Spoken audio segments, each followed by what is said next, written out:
Returning to my Coin Lady channel, I am pleased to see you again. Within the cryptocurrency community, questions around XRP's legal standing have recently flared up again, focusing on whether or not the coin is now officially recognized as money. After Wall Street analyst Linda Jones made some remarks on a podcast not long ago, this disagreement started to heat up. The digital asset, she said in her remarks, had long been thought of as money, long before the SEC case against Ripple Labs. Good Morning Crypto podcast presenter Abdullah Nassif went on to ask if XRP has been officially recognized as a currency, expanding on this idea. For this, he relied on quotations by Jones. As a type of virtual money, XRP is categorized, and there are currently ongoing legal disputes about how to classify the token in light of the SEC's efforts to regulate it.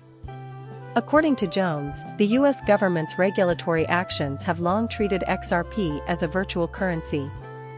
For example, in 2015, while taking action against Ripple Labs, the U.S. Financial Crimes Enforcement Network specifically mentioned XRP as a virtual currency.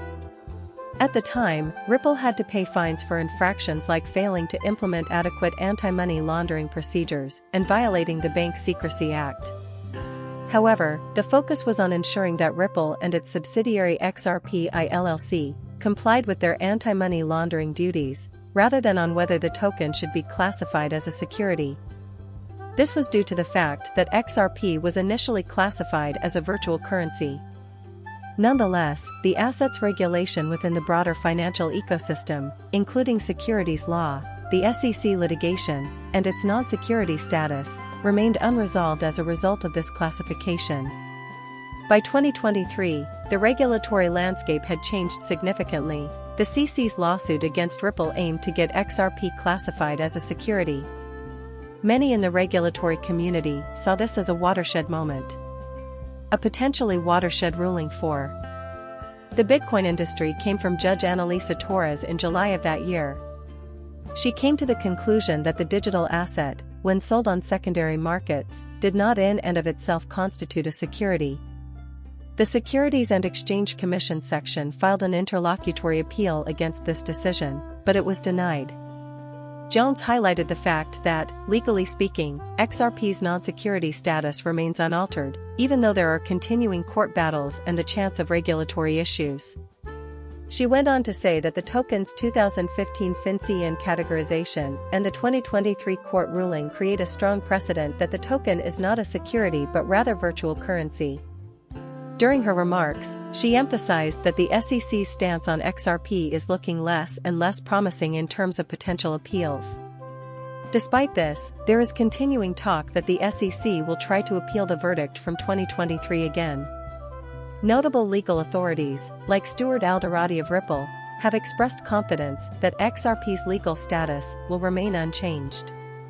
In a recent interview with Crypto Legal TV's Professor J.W. Virat, Alderati made it plain that the SEC's decision that XRP is not a security will remain unchanged regardless of how many appeals they pursue.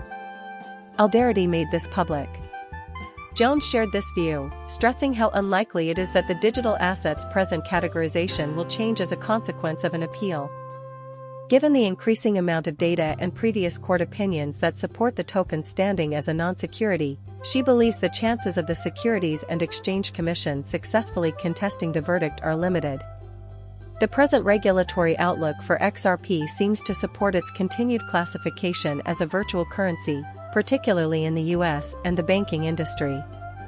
The status of the token, however, could be reviewed in the future, especially in light of discussions about more extensive cryptocurrency regulation, which could lead to the creation of new legal frameworks.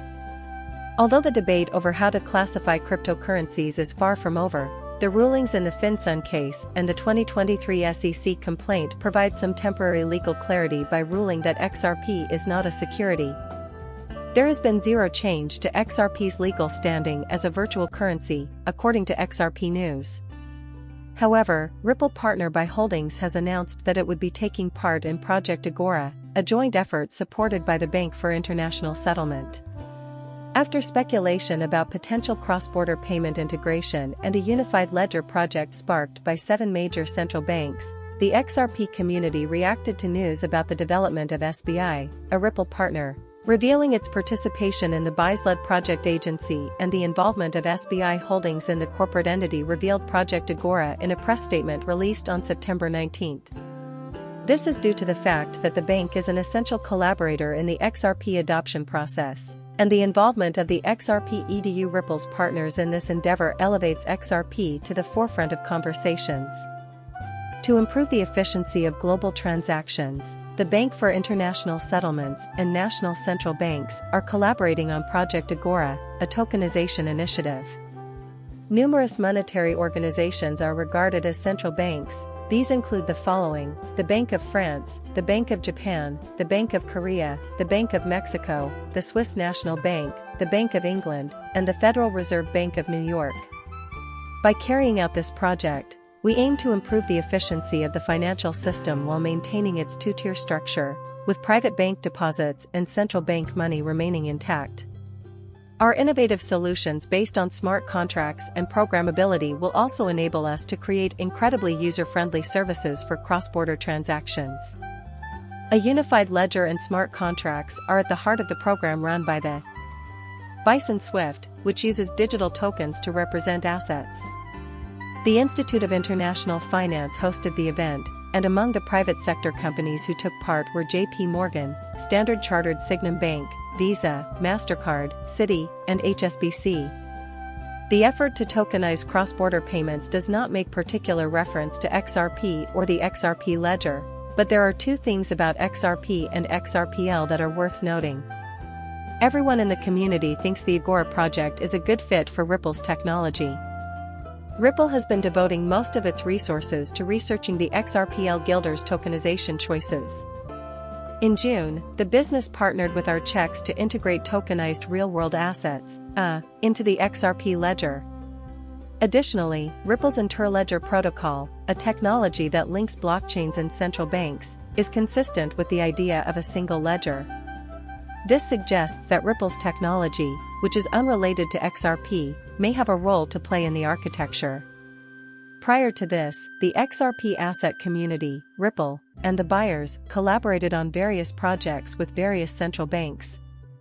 One of these endeavors was the development of DDB-RJ's digital currency, and now, according to Ripple CEO Brad Garlinghouse, the company is with a price increase of 2% in the past 24 hours. XRP is now trading at 58 cents, aiming to gain acceptance in conventional banking.